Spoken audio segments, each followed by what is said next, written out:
J'ai été maltraitée toute ma vie à cause de ma sœur, spéciale. Elle a maintenant essayé de descendre l'allée centrale à mon mariage et j'ai enfin eu ma revanche. En grandissant, ma sœur Brianna était l'enfant chéri, l'enfant d'or. Quand j'avais 7 ans, j'ai économisé l'argent de mes anniversaires pendant des mois pour acheter cette poupée que je voulais tant. Le jour où je l'ai ramenée à la maison, Brianna a fait une crise de colère, disant qu'elle la voulait. Mes parents m'ont forcée à la lui donner parce qu'elle est plus sensible et a besoin de plus d'amour. J'ai pleuré pendant des heures.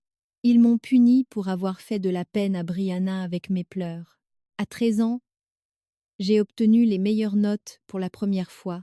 Mes parents nous ont emmenés, Brianna et moi, fêter ça au restaurant choisi par Brianna, avec le parfum de gâteau que Brianna aimait, même si je déteste le chocolat. Quand j'ai demandé pourquoi la fête pour ma réussite tournait autour d'elle, mon père a dit que j'étais égoïste et ingrate. Brianna m'a lancé des regards narquois pendant tout le dîner. À 16 ans, j'ai travaillé après l'école pendant 8 mois et j'ai économisé 2 000 $ pour une voiture d'occasion. Mes parents ont trouvé mon enveloppe d'économie cachée dans mon placard et l'ont prise. Ils ont utilisé mon argent pour payer les cours de conduite et l'assurance de Brianna parce qu'elle avait plus besoin d'une voiture que moi, puisqu'elle faisait de l'anxiété à l'idée de prendre le bus. Quand j'ai supplié pour récupérer mon argent, ils ont dit « La famille s'entraide ». Je n'ai pas récupéré un seul dollar. Brianna a eu son permis et une voiture tandis que j'ai pris le bus pendant 2 années de plus. À chaque fois, Brianna passait en premier. J'ai cessé d'attendre quoi que ce soit de différent. Avançons de 10 ans. Je suis fiancée à l'homme le plus merveilleux, Logan. Je ne voulais pas du tout que Brianna soit à mon mariage, mais mes parents m'ont appelée en pleurant. Si Brianna n'est pas demoiselle d'honneur, nous ne venons pas. Nous dirons à toute la famille que tu as exclu ta sœur exprès. J'ai cédé parce que je ne voulais pas de drame. La plus grande erreur de ma vie. Pendant la répétition, Brianna a commencé ses commentaires. Le blanc n'est pas vraiment ta couleur. Tu serais mieux en crème ou peu. Être en rose poudré. Cette chanson est trop lente pour les demoiselles d'honneur. Ça va traîner et ennuyer les gens. Oh, et j'ai pensé que je devrais aussi descendre l'allée, juste avant toi. Ce serait si élégant d'avoir les deux sœurs qui font une entrée. Les gens vont t'adorer. Je l'ai rembarré sèchement. Pas de changement. C'est mon mariage, pas le sien. Elle a boudé, mais je pensais que c'était fini. Le jour du mariage arrive. Je suis dans la suite nuptiale, en train de me préparer quand ma coordinatrice entre précipitamment. Panique. Ta sœur a apporté une robe blanche, genre blanche de mariée. Elle dit que c'est crème. Mais c'est blanc. Blanc. Je lui ai dit de gérer ça et de garder Brianna loin de moi jusqu'à la cérémonie. La cérémonie commence. Mes demoiselles d'honneur descendent parfaitement l'allée. Puis soudain, la musique change. Pas ma chanson choisie. Je lève les yeux, confuse, et Brianna se tient au fond de l'allée dans cette robe blanche, tenant un bouquet que je ne lui ai certainement pas donné, posant comme si elle était la mariée. Mes parents sont au premier rang, souriant et filmant comme si c'était prévu depuis le début. Ma mère pleure littéralement des larmes de joie. Je suis pétrifiée à l'autel. Logan me serre la main et murmure. On gère ça. Brianna commence à marcher, faisant ce petit salut lent de princesse aux invités, s'arrêtant pour sourire aux gens. Elle essaie littéralement d'avoir un moment de mariée à mon mariage. Certains invités ont l'air confus, d'autres chuchotent, mais voici ce qu'aucun d'eux ne savait. Les garçons d'honneur de Logan étaient mes cousins, les mêmes cousins qui m'ont vu me faire avoir pendant toute mon enfance, les mêmes qui connaissaient chaque histoire de Brianna, obtenant tout ce qu'elle voulait pendant que je n'avais rien. Alors que Brianna atteint la moitié du chemin, toujours en train de saluer et de sourire, mon cousin Dan et son frère s'avancent directement dans l'allée. En parfaite synchronisation, ils la soulèvent horizontalement comme une planche de surf. L'un la tient par les épaules, l'autre par les jambes. Brianna commence à hurler. « Qu'est-ce que vous faites? Posez-moi tout de suite !» Ils ne disent pas un mot.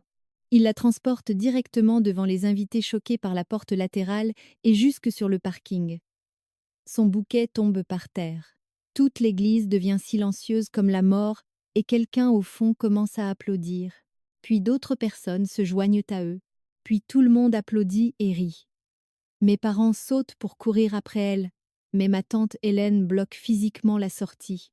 Mon père la bouscule fort à l'épaule et elle trébuche contre un banc. C'est là que ma mère commence à me hurler dessus devant tout le monde. Tu as planifié ça, tu l'as toujours détesté, tu es juste jalouse parce que nous, on l'aime vraiment. Les téléphones des gens commencent à sortir. Ma tante Hélène se redresse et dit fort: Parle-leur du fonds pour l'université. Le visage de ma mère se vide de ses couleurs. Mon père lui saisit le bras, sifflant quelque chose, mais Hélène continue. Dis-lui ce que vous avez réellement fait de l'argent que sa grand-mère lui a laissé. Ma mère porte sa main à sa bouche. Et je sens mes genoux fléchir parce que je n'ai jamais su que ma grand-mère m'avait laissé quoi que ce soit. La voix d'Hélène résonne à travers les halètements et les murmures qui se propagent dans l'église. 15 000 $. C'est ce que ta grand-mère t'a laissé il y a 8 ans quand elle est morte. Spécifiquement pour tes études universitaires. C'était dans son testament. Je n'arrive plus à respirer. Je ne peux littéralement plus respirer. La main de Logan est sur mon dos, me soutenant, mais la pièce tourne. 15 000 $. Il y a 8 ans. C'était juste avant que je commence à postuler pour les universités.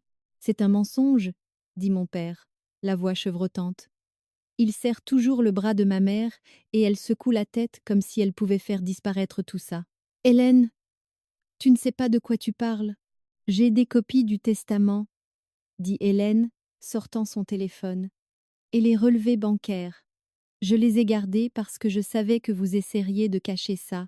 Le dépôt a été fait sur votre compte, avec une mention qui disait « Pour le fonds d'éducation ».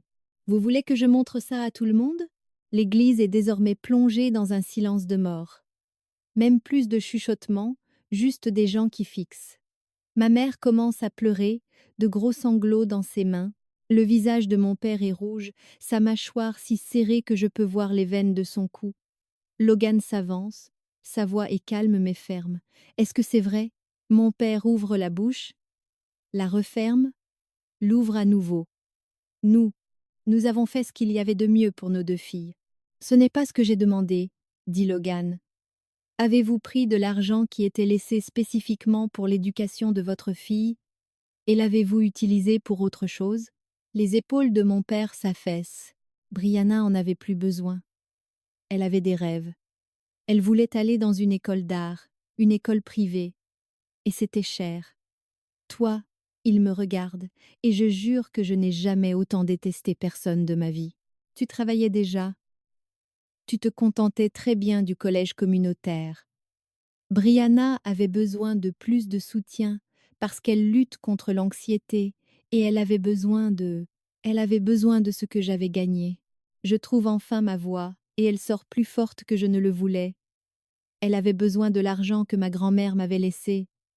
C'est ce que tu es en train de dire là maintenant, devant tout le monde. Les gens halètent. Réellement, quelqu'un vers le fond dit « Oh mon Dieu !» Et j'entends les clics des téléphones. Ils enregistrent ça. Ils enregistrent mes parents avouant qu'ils m'ont volé. Ma mère s'essuie le visage et tend la main vers moi. « Chérie, s'il te plaît, on peut parler de ça à la maison. Tu es en train de gâcher. » Je gâche quoi? Je lui coupe la parole. Mon mariage?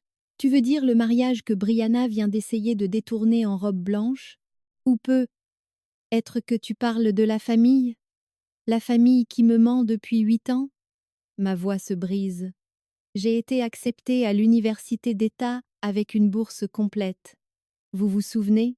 J'ai refusé parce que vous disiez que nous ne pouvions pas payer le logement.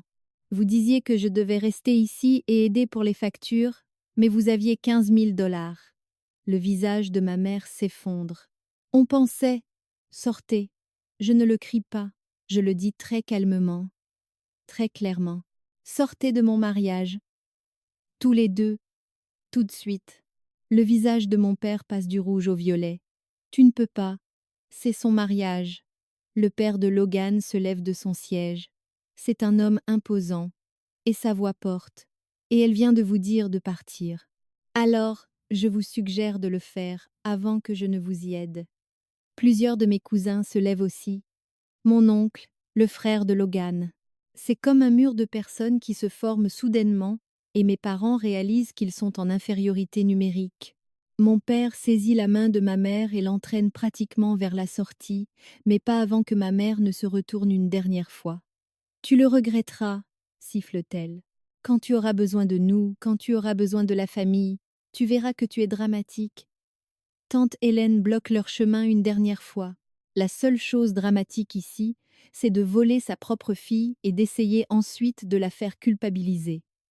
Les portes claquent derrière eux. C'est alors que Brianna fait irruption par l'entrée latérale. Sa robe blanche est maintenant sale d'un côté, ses cheveux en bataille. Elle pleure, du mascara coulant sur son visage. Quelqu'un a vu ce qui vient de m'arriver? J'ai été agressée. Ils m'ont jetée dehors. Que quelqu'un appelle la police. Mais les gens continuent de filmer. De multiples téléphones pointés vers elle. Et elle le voit. Elle voit que personne ne vient l'aider. Que les gens ont des sourires moqueurs. Que les gens rient carrément. Ce n'est pas drôle, hurle-t-elle. La famille de ma sœur m'a attaquée. Regardez-moi. Elle désigne sa robe. C'est une agression. La femme de mon cousin Dan se lève. Tu as porté une robe blanche au mariage de ta sœur et tu as essayé de descendre l'allée à sa place. À quoi tu t'attendais? Ce n'est pas blanc. C'est ivoire. C'est crème. C'est blanc? Disent 6 personnes à la fois. Brianna regarde autour d'elle sauvagement, cherchant un allié. Ses yeux se posent sur moi, et pendant une seconde, je vois quelque chose qui pourrait être de la blessure, mais ensuite ça se transforme en colère. Tu as toujours fait ça. Tu as toujours monté tout le monde contre moi. Tu es tellement jalouse que maman et papa m'aiment plus que toi que tu ne peux pas le supporter. Je ne réponds même pas. Je la regarde juste, et je pense qu'elle réalise à ce moment-là que j'en ai fini, complètement fini. Elle se retourne et s'enfuit par la même porte que celle que mes parents ont empruntée. Trey, le témoin de Logan, se racle la gorge. Alors, peut-être qu'on devrait faire une pause, laisser tout le monde se calmer. La salle de réception est prête, la nourriture est prête, les boissons sont prêtes. Peut-être qu'on continue simplement là, bas. Je regarde Logan. Il me regarde comme si j'étais la seule personne dans la pièce. Qu'est-ce que tu veux faire? Je veux me marier, dis-je. Ma voix tremble, mais je suis sérieuse. Je veux t'épouser. Je ne veux pas qu'il gâche ça. Il sourit, et c'est ce sourire qui m'a fait tomber amoureuse de lui au départ. Alors marions-nous. La coordinatrice apparaît de nulle part. Bénie soit son âme. Je peux faire déplacer tout le monde à la salle de réception en 30 minutes. Nous pouvons y faire une petite cérémonie intime avec seulement votre famille et vos amis les plus proches. Est-ce que ça marcherait? J'acquiesce. Je pleure maintenant. Mais ce ne sont pas des pleurs tristes. C'est comme des pleurs de soulagement. Oui, ça marche. Très bien, tout le monde. La coordinatrice annonce que nous prenons une entracte de 30 minutes. Veuillez vous rendre à la salle de réception. L'adresse est sur vos invitations. La nourriture et les boissons sont prêtes. Et nous y ferons une petite cérémonie. Merci pour votre patience. Les gens commencent à sortir, mais environ 20 personnes restent. Mes tantes, mes cousins, la famille de Logan, nos amis proches. Ils me regardent tous avec inquiétude. Tante Hélène vient vers moi et me serre dans ses bras. Je m'effondre complètement. Je ne savais pas.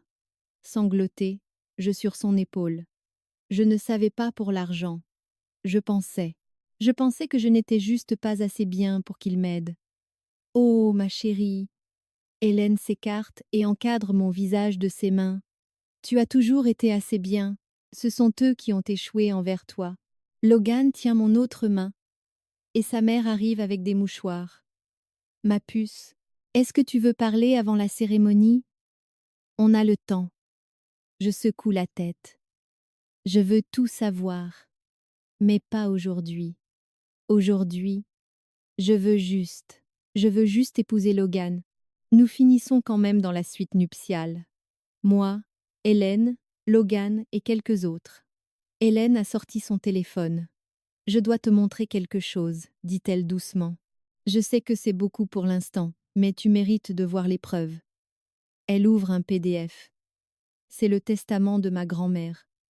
Et c'est là, clair comme le jour. À ma petite fille, je laisse la somme de 15 000 $ pour être utilisée exclusivement pour ses études supérieures. Je sais que ses parents favorisent sa sœur et je veux m'assurer qu'elle ait les opportunités qu'elle mérite. Je dois m'asseoir. Logan s'assoit à côté de moi, son bras autour de mes épaules. Ta grand-mère t'aimait tellement, dit Hélène. Elle m'en a parlé avant de mourir. Elle s'inquiétait de la façon dont tes parents te traitaient par rapport à Brianna. Elle voulait s'assurer que tu irais bien. Pourquoi n'avez-vous rien dit plus tôt? Je demande. Pourquoi ne me l'avez-vous pas dit? Hélène soupire. J'ai essayé, j'ai confronté tes parents environ 1 an après la mort de ta grand-mère. Je leur ai demandé s'ils avaient déjà mis en place le fonds pour l'université. Ils ont dit oui, que tout était réglé. J'ai demandé à voir le compte et ils m'ont dit de me mêler de mes affaires. Ils ont menacé de me couper des événements familiaux si je continuais d'insister. Elle baisse les yeux vers ses mains. Je suis tellement désolée. J'aurais dû me battre plus fort. Ils ont menacé les autres aussi. La mère de mon cousin Dan prend la parole. Nous savions tous que quelque chose clochait, mais chaque fois que l'un d'entre nous essayait de poser des questions sur ton argent pour l'université, on se faisait rembarrer. Ton père est l'aîné. Il contrôle pratiquement qui est invité aux fêtes, qui est inclus. Nous avions peur de perdre l'accès à toute la famille. J'ai l'impression de traiter cela au ralenti. Toute ma famille savait que quelque chose n'allait pas, mais personne n'a rien dit parce qu'il ne voulait pas faire de vagues. La mâchoire de Logan est contractée. C'est de la manipulation. C'est du contrôle. Oui, dit Hélène. Et je suis désolée que nous ne nous soyons pas battus plus fort. Je prends une respiration tremblante. Brianna est allée dans une école d'art privée. Elle avait un appartement près du campus. Je me souviens être allée lui rendre visite une fois. C'était beau, vraiment beau. C'était mon argent. Hélène acquiesce, chaque centime. Et j'ai travaillé pendant tout le lycée. J'ai contracté des emprunts pour le collège communautaire.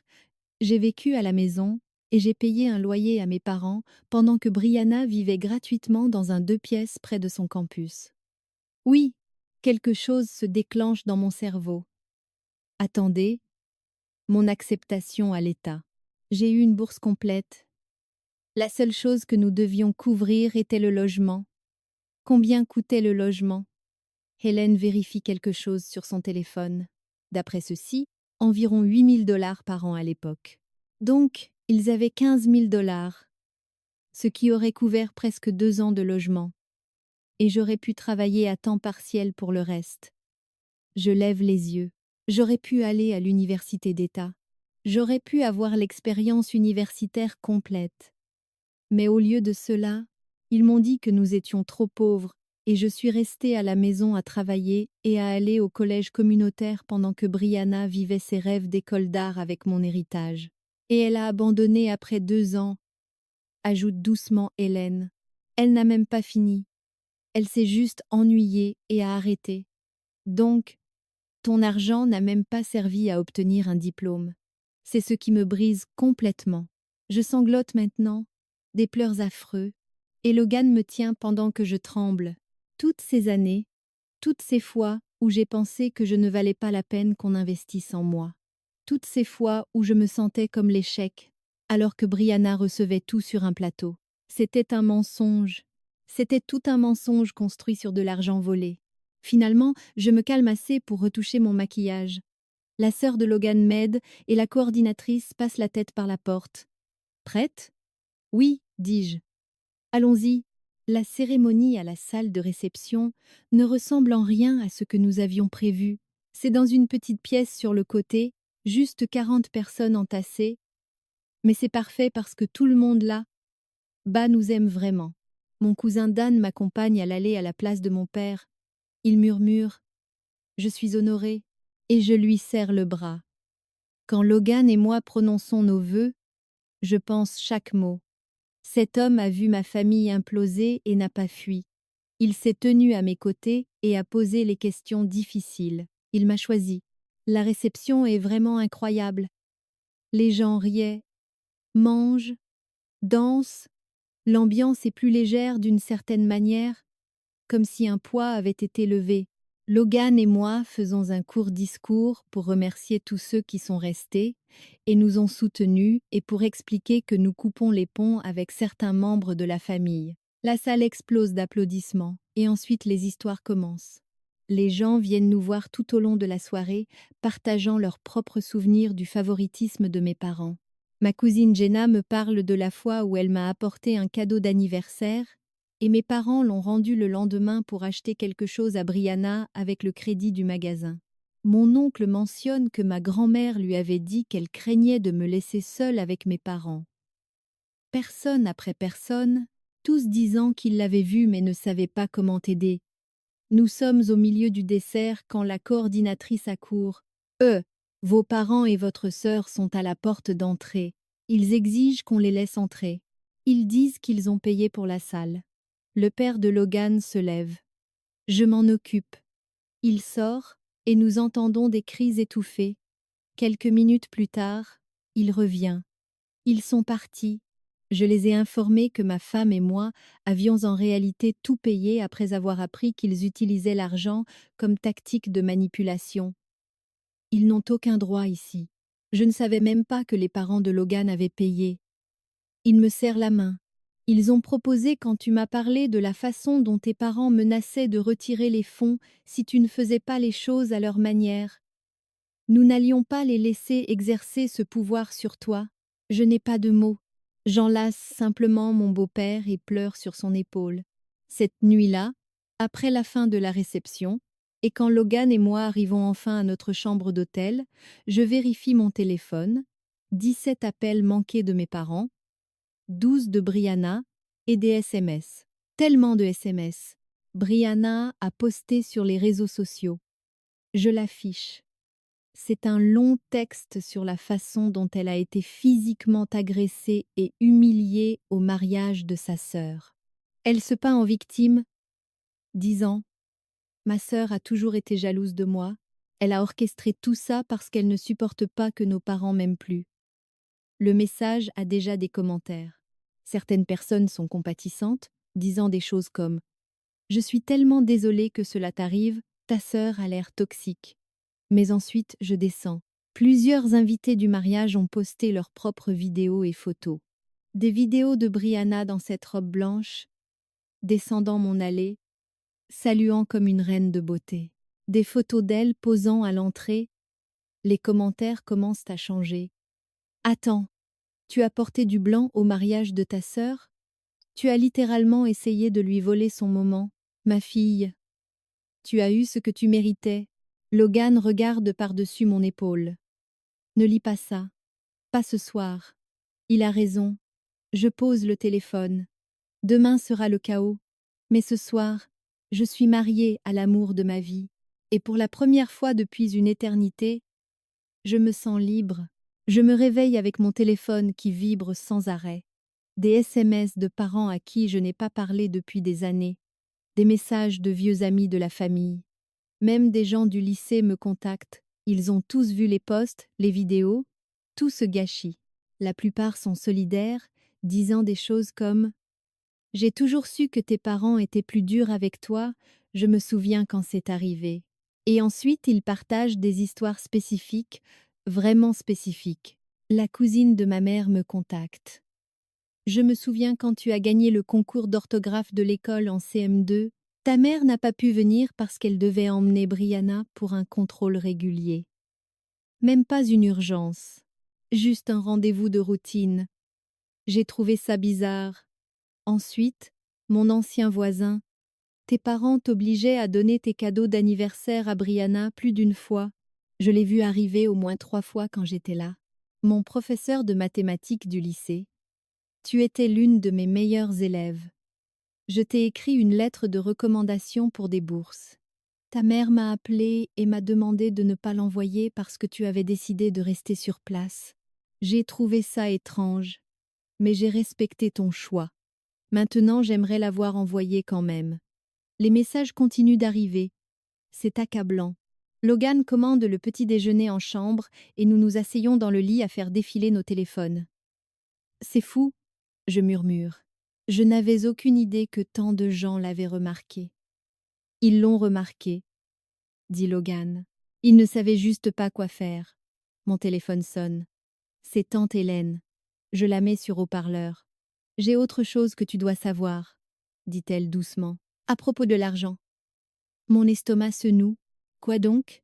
J'ai parlé à la voisine de ta grand-mère hier soir. C'est une vieille amie de la famille. Elle m'a dit que ta grand-mère t'avait spécifiquement mentionné dans des conversations avant de mourir. Elle s'inquiétait de la façon dont tes parents te traitaient. Elle savait qu'ils favorisaient Brianna. C'est pour ça qu'elle a laissé l'argent juste pour toi. Elle voulait s'assurer que tu aies une chance. Je pleure encore. Je n'arrive plus à m'arrêter de pleurer ces derniers temps. Il y a plus, continue Hélène. J'ai les copies des relevés bancaires. Je les garde depuis des années. Le dépôt a été fait sur le compte de tes parents il y a 8 ans. Comme je l'ai dit, en l'espace de 2 mois, des retraits importants ont commencé, correspondant tous au paiement de scolarité et au loyer pour un logement près de l'école d'art de Brianna. Je peux tout prouver. Pourquoi me dites-vous ça maintenant? Je demande. Parce que tu as besoin de savoir la vérité, toute la vérité, et parce que si tu décides de prendre des mesures, juridiques ou autres, tu as la documentation. Je regarde Logan. Il acquiesce. Envoyez-les-moi, dis-je à Hélène. Je veux tout voir. Bi. 20 minutes plus tard, mon email sonne. PDF du testament, relevé bancaire, même une lettre que ma grand-mère a écrite à Hélène avant de mourir. J'ouvre la lettre. Hélène, je m'inquiète pour ma petite fille.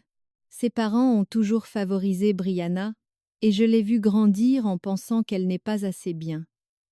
Elle l'est, elle est intelligente et gentille et mérite tellement plus que ce qu'il lui donne. Cet argent est pour son éducation seulement. S'il te plaît, assure-toi qu'il soit utilisé correctement. Si ce n'est pas le cas, j'ai besoin que tu lui dises la vérité.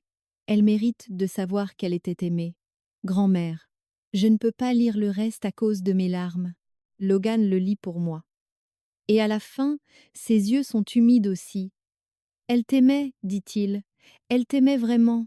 Au cours des jours suivants, Brianna continue sa campagne sur les réseaux sociaux. Elle poste tous les jours maintenant des histoires sur le fait qu'elle est la vraie victime. Comment j'ai toujours été jalouse, comment nos parents ont fait de leur mieux et que je suis ingrate. Elle brode tout un récit où elle est la partie lésée.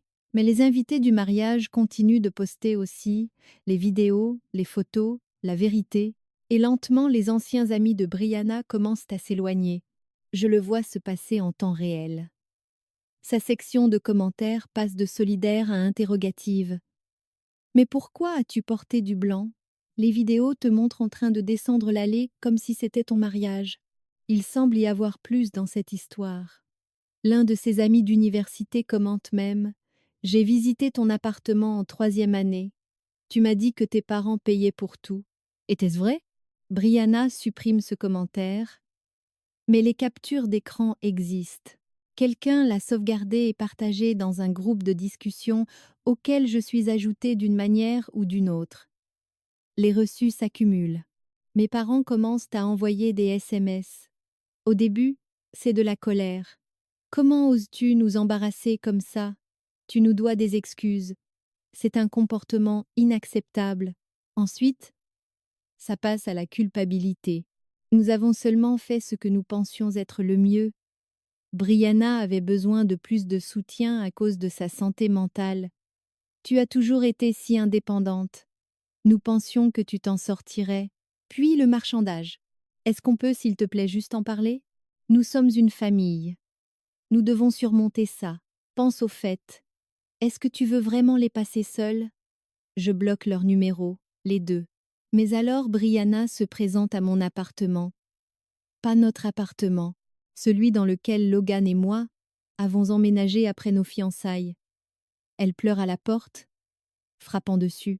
« S'il te plaît, j'ai besoin de te parler. » sanglote-t-elle à travers la porte. Nos parents sont tellement en colère contre moi. Ils disent que tout est de ma faute. J'ai besoin de ton aide. Je regarde par le Judas. Elle est dans un sale état. Cheveux non peignés, yeux rouges et gonflés. Une partie de moi se sent mal. Mais ensuite, je me souviens d'elle me regardant d'un air narquois à ma fête de gâteau au chocolat quand j'avais 13 ans. Je me souviens de son visage quand mes parents m'ont forcé à lui donner ma poupée. Je me souviens de chaque fois où elle a bénéficié du fait qu'il me traitait comme un déchet. Va-t'en, Brianna, dis-je par l'interphone. Je n'ouvrirai pas cette porte. S'il te plaît. Ils sont furieux parce que j'ai causé un drame à ton mariage. Mais ce n'était même pas ma faute. Je voulais juste faire partie du moment. Tu as porté une robe blanche et essayé de descendre mon allée. C'était crème, crème. Et j'ai juste pensé. Tu as mal pensé. Pars où je documente ça et j'appelle la police pour harcèlement. Elle arrête de frapper. Je l'entends respirer lourdement de l'autre côté. Tu m'as toujours détesté, dit-elle, plus doucement maintenant. Même quand on était gamine, tu étais toujours jalouse. Non, Brianna, je n'ai jamais été jalouse. J'étais fatiguée d'être traitée comme si je ne comptais pas. Il y a une différence. Mais j'avais plus besoin d'eux que toi. Tu n'avais pas besoin de mon héritage. Tu n'avais pas besoin de mes cadeaux d'anniversaire. Tu n'avais pas besoin que mes fêtes de réussite tournent autour de toi. Tu étais juste habituée à tout obtenir et ils te l'ont donné. Je prends une inspiration. Maintenant, pars. Elle ne part pas immédiatement. Elle reste assise devant ma porte pendant 20 minutes à pleurer assez fort pour que je puisse l'entendre. Ma voisine d'en face sort et demande si elle a besoin d'aide. Brianna dit qu'elle a été accusée à tort et chassée de sa famille. Ma voisine, bénie soit-elle, répond. J'ai vu les vidéos du mariage. Vous devez partir. Enfin, Brianna s'en va. Logan reçoit un appel quelques heures plus tard. C'est ma mère. Elle appelle d'un nouveau numéro. Il n'avait pas enregistré son contact, donc c'est passé. J'ai besoin de lui parler, dit ma mère. S'il vous plaît, laissez-moi juste expliquer. Logan la met sur haut-parleur, mais ne le lui dit pas. Expliquer quoi? Nous n'avons jamais voulu la blesser. Brianna a toujours lutté. Elle avait des troubles de l'apprentissage. Elle avait besoin de soutien supplémentaire. Quels troubles de l'apprentissage? Demande Logan. Des spécifiques. Ma mère hésite. Elle avait du mal à se concentrer, et son anxiété rendait l'école plus difficile. A-t-elle été diagnostiquée avec quoi que ce soit? Une autre pause. Pas officiellement, mais nous le savions. Donc, elle n'avait pas de trouble de l'apprentissage, dit Logan platement. Vous inventez des excuses. Elle avait plus besoin de l'argent. La voix de ma mère monte. Votre femme travaillait déjà. Elle se contentait du collège communautaire parce que vous lui aviez dit que vous ne pouviez rien payer d'autre. Logan est en colère maintenant. Vous aviez 15 000 dollars. Vous lui avez menti. Vous l'avez volé. Nous n'avons pas volé. Nous sommes ses parents. Nous avons fait un choix pour notre famille. Vous avez fait un choix pour Brianna, corrige Logan. Vous l'avez fait en utilisant de l'argent qui ne vous appartenait pas. De l'argent spécifiquement désigné pour votre autre fille. C'est un vol. C'est aussi une trahison. Si vous l'aimez, vous la convaincrez de nous pardonner. Elle a besoin de sa famille. Elle a une famille, dit Logan. Moi, mes parents, ses tantes, oncles et cousins qui se soucient réellement d'elle, elle n'a pas besoin de gens qui la volent et essaient ensuite de la faire culpabiliser d'être contrariée par cela. Il raccroche. Je tremble. Logan me serre fort. Je suis désolée. Je n'aurais pas dû répondre. Non, je suis contente que tu l'aies fait. J'avais besoin d'entendre ça. Nous bloquons ce numéro aussi. Une semaine plus tard, je commence à fouiller dans de vieilles boîtes de mon enfance. Des affaires que j'avais stockées dans le garage des parents de Logan parce que je n'avais pas de place dans mon ancien appartement. Bulletins de notes, certificats de récompense, lettres de recommandation de professeurs, toutes les choses que mes parents n'ont jamais célébrées ou affichées. Pendant ce temps, je me souviens de la chambre de Brianna chez mes parents, Ses murs couverts de rubans, de certificats et de photos. Certains d'entre eux pour des choses qu'elle n'avait même pas accomplies. Des prix de participation, des photos d'événements auxquels elle avait assisté mais qu'elle n'avait pas gagnés. Ils étaient affichés comme des trophées malgré tout. Mais mes véritables réussites étaient cachées dans des boîtes dans un garage. Je trouve ma lettre d'acceptation à l'État, bourse complète pour les résultats académiques. Il m'offrait même une place dans le programme d'excellence. Tout ce dont j'avais besoin était le logement. Je tiens la lettre et je la regarde fixement. Cela aurait pu être ma vie. La mère de Logan me trouve assise sur le sol du garage en train de pleurer sur des papiers. Oh, ma chérie! Elle s'assoit à côté de moi, ne se souciant pas de la poussière. Qu'est-ce que c'est? Je lui montre la lettre d'acceptation. J'avais oublié que j'avais été prise en excellence. J'avais oublié qu'ils offraient même ça. Elle la lit et son visage exprime de la colère. Une saine colère. Tu aurais dû y aller. Ils ont dit que nous n'avions pas les moyens. Et maintenant tu sais que c'était un mensonge.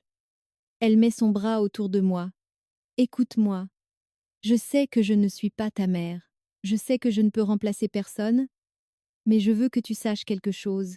Elle me relève le menton pour que je la regarde. Mon mari et moi avons mis de l'argent de côté. Nous le faisons pour tous nos enfants. Ce n'est pas une somme énorme, mais c'est là. Et si tu veux retourner à l'école, nous t'aiderons, sans condition, sans attente. Nous t'aiderons parce que tu le mérites. Je pleure sur son épaule. J'ai l'impression de beaucoup pleurer ces jours-ci. J'ai 28 ans, dis-je. N'est-ce pas trop tard? Il n'est jamais trop tard. Une de mes meilleures amies est retournée à 45 ans et a obtenu son master. Tu es encore un bébé. Je ris à travers mes larmes. Merci. Ne me remercie pas. Promets-moi juste que tu y réfléchiras. Je promets. Brianna essaie de contacter Logan directement via Instagram quelques jours plus tard. Il me montre les messages. Votre femme a toujours été manipulatrice. Je sais que vous ne le voyez pas parce que vous l'aimez. Mais elle monte tout le monde contre moi et nos parents. Elle fait de nous des monstres, alors que nous n'avons jamais fait que notre mieux. S'il vous plaît, parlez-lui. Dites-lui d'arrêter de nous punir. Dites-lui que la famille est censée pardonner. Logan fait des captures d'écran de tout et me les envoie. Pas de réponse à Brianna, juste de la documentation. Elle essaie de créer un fossé entre nous, dit-il. Tactique de manipulation classique. Apprise auprès des meilleurs, je marmonne. Mes parents font la même chose. Nous bloquons Brianna sur tous les comptes de Logan également. 2 semaines après le mariage, mes parents essaient de se présenter à mon lieu de travail. Je travaille dans le marketing dans une entreprise de taille moyenne. Je suis douée pour mon travail. J'y suis depuis 4 ans et j'ai récemment été promue. Mon téléphone de bureau sonne. C'est la réception. Bonjour. Il y a 2 personnes ici qui disent être vos parents. Ils n'ont pas de rendez-vous, mais ils insistent pour vous voir. Ils sont persistants. Mon cœur s'emballe. Dites-leur que je suis en réunion. Dites-leur que je ne suis pas disponible. Je l'ai fait. Ils ne partent pas. Ils disent que c'est urgent, une urgence familiale. Je les mets en attente et j'appelle ma supérieure. J'explique la situation, en quelque sorte, que des membres de ma famille sont là en train de faire une scène et que je ne veux pas les voir. Ma supérieure, Jen, est géniale. Elle vient avec moi à la réception. Mes parents sont là, l'air hagard. Les yeux de ma mère sont rouges. Mon père a l'air furieux. Quand il me voit, ma mère se précipite. « Chérie, s'il te plaît, nous devons parler. » Jen se place entre nous. « Je vais devoir vous demander de partir. Si vous n'avez pas de rendez-vous, vous ne pouvez pas être ici. C'est un lieu de travail. Nous sommes ses parents. La voix de mon père est trop forte pour le cadre professionnel. Nous avons tout à fait le droit de voir notre fille, pas sur son lieu de travail. » « Vous n'avez pas ce droit, » dit Jen fermement. « Vous devez partir maintenant, ou j'appelle la sécurité. » C'est ridicule. Elle fait des drames pour quelque chose qui s'est passé il y a des années. Mon père devient tout rouge. Nous devons régler ça en famille. Monsieur, Je vous demande de partir. Dernier avertissement. La sécurité arrive. 2 gars que je reconnais de l'équipe du matin. Ils sont polis mais fermes.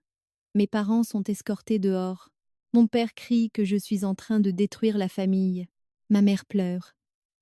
Tout le monde dans le hall regarde. Jen me raccompagne à mon bureau et ferme la porte. Ça va? Non, j'avoue. C'était humiliant. C'était eux qui étaient inappropriés, corrige-t-elle. Pas toi. Tu as géré ça correctement. Tu as posé une limite. Je suis fière de toi. Elle me laisse pour que je puisse me reprendre. 5 minutes plus tard, elle m'envoie un email.